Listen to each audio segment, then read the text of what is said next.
These are questions regarding the state of theatre in Johannesburg, where I live and work, and the corona pandemic. The pandemic arrived in the theatre that I work with in Johannesburg, which is the Centre for the Less Good Idea, just as we were preparing for our 7th season.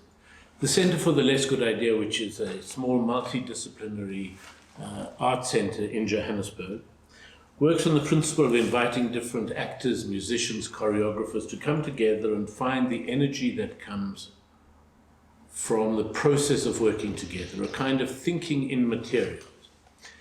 And the less good idea, from the name of the centre, is the idea of what emerges in the physical activity of making. So you have a first idea, that may be a good idea, but then in the process of rehearsing in a studio, in a music studio, on a dance floor, in the conversations between the people, as you watch things unfolding, new ideas emerge, a kind of peripheral vision giving way to a kind of peripheral thinking.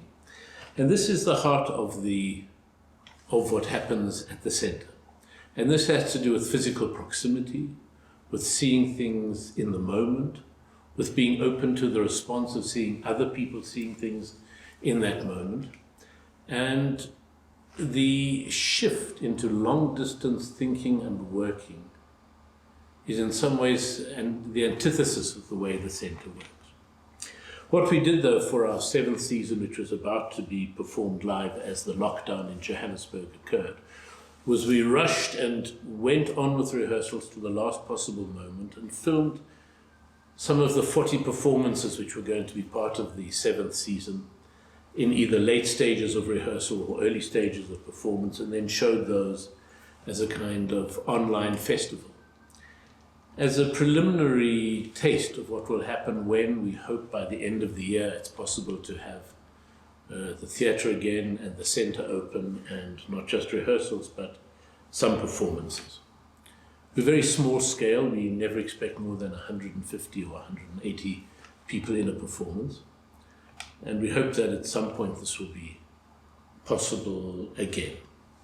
And in the meantime, we're working as many other theatre companies around the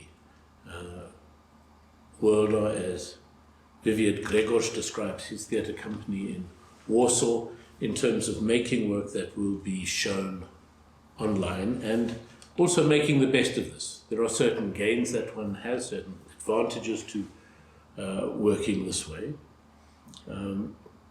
But it's not ideal, and it's not the way the centre essentially works. There's certainly a possibility of people from further afield seeing the work at the moment that it is shown, as opposed to just a Johannesburg audience.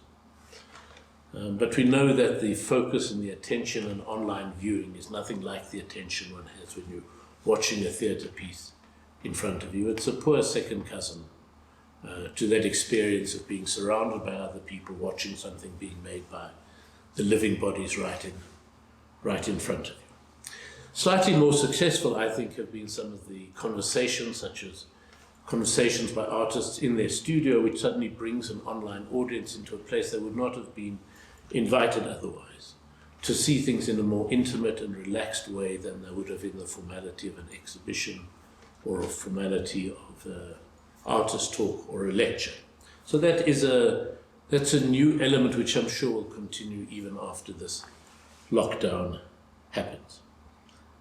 I mainly work as an artist. Theatre is one of the things I do, and I often work with performers in my studio, and it's been a real gap not being able to do that. But for myself, it's also been an extraordinary pleasure of having these 2 months without travel, without anyone else in the studio, just to quietly work away at the drawings.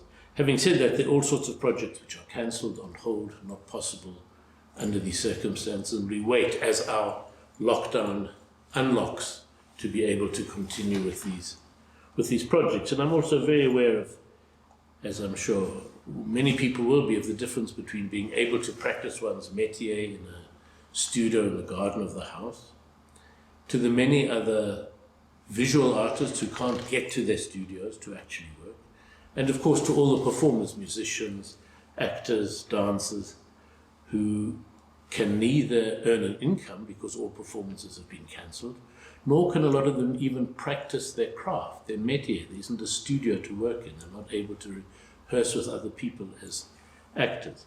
And this is a huge gap.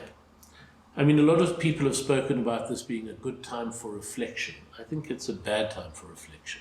I think reflection happens in the moment of making, when thoughts arrive. I mean, if I sit down and say, let me write a list of plus and negative, what I'm thinking, what will come out, very dull thoughts, very predictable thoughts emerge, and far more interesting insights emerge at the side when one's thinking about something else, when you're working on a project in which you discover, even if you think it's about subject X, the world in condition Y comes in and shapes what you're doing with subject X. But in the absence of subject X, to try to get good consideration of the world for me is very difficult indeed. In the studio it's possible because I'm still working with charcoal and drawings and filming, but it's very difficult.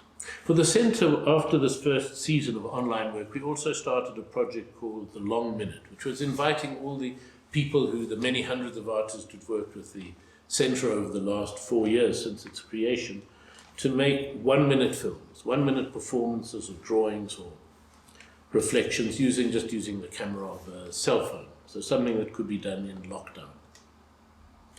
And some have been beautiful, but what's emerged almost more is that in the absence of the community of working together, the things that emerge on people's own are generally less exciting, less sharp, less remarkable than those things which come from the energy of people either working with them or around them. We continue exploring the 1 minute into longer 3-minute, the considered 3-minute rather than the simple long minute.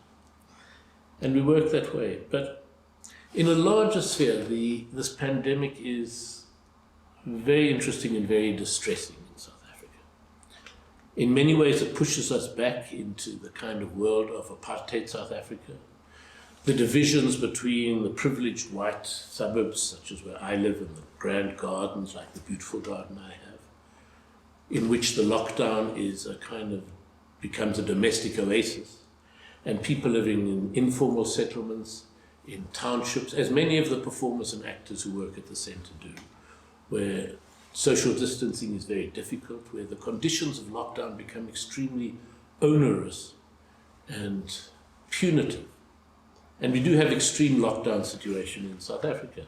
There's no alcohol sold, there's no cigarettes sold, there's a curfew from 8 in the evening. We're only allowed out of your property from 6 in the morning till 9 in the morning. And this has worked to an extent to reduce our infections, but the economy is in such a state that in fact our lockdown will be opened even as our infections are rising very dramatically over these last weeks and will continue. But the sense of social distress, both of people who are literally starving, people whose income has disappeared because they can't work, both in the formal and informal sectors, is not something that makes for a grand new political dispensation. I don't think that new political thinking comes by itself. It's not that these strange conditions automatically will throw up a new movement. I mean, there are questions which it does raise, questions which before were seen as radical economics, suddenly come into the mainstream of a basic income grant, of public health, of much greater social welfare. These things of necessity have come forward and hopefully will be held onto in the slow rebuilding afterwards. But one of the things connecting the theatre and this conditions of the coronavirus has to do with what I would call legitimizing of xenophobia. So, for example, in Europe, which is not a vital part directly for the Centre for the Less Good Idea, but there are important links between this very local project in Johannesburg and other theatre companies and festivals overseas, and some of its support also comes from further afield. But But there are vital conversations that happen across that distance, which happen through different people who've been connected to the centre being invited to different festivals, to residencies, people coming and having residencies with us from other parts of the world. This is a kind of conversation that I think is vital. And to close that off and say we just go back to local insular thinking becomes extremely damaging. And one also has the sense that in Europe, borders are opening up and Europe will make its own safe EU community with strong walls around, and the possibilities of movement and contact between the southern hemisphere, between Africa, between other parts of the world and Europe will get harder and harder, as they have for the last 15 years, for visas, for work visas, for artistic collaborations. And what has been a vital part of the world in the last 25 years, the opening up of cultural thinking to spheres all around the world will, I fear, get narrowed down. In South Africa, at the local level, where there's been a lot of xenophobia of South Africans against people coming from other parts of Africa into the cities, I fear that this will again be exacerbated. There will be the easy target of people who are desperate, whose shops are failing, whose businesses are failing. And it's very difficult to find a strong positivity in this either international xenophobia or this local xenophobia. Things that before were deemed unrespectable opinions to have about not wanting migrants, about protecting one's own and making ungenerosity and meanness the norm, will suddenly have a legitimacy of science, of health, of protecting the well-being of the elderly in different countries. And I think that is the world that we are going to be coming into. In terms of how our theatre will happen, we continue in different forms and online through the centre. All the larger projects that I work with, opera projects, theatre projects that happen both in South Africa and in different places of the world, are either cancelled or postponed, which for me is not a huge problem to have that distance, but for all the performers is very desperate circumstance. And we continue working at the centre in the hope that by the end of the year we will be able to work in a less confined, lockdown and digital form. Thank you.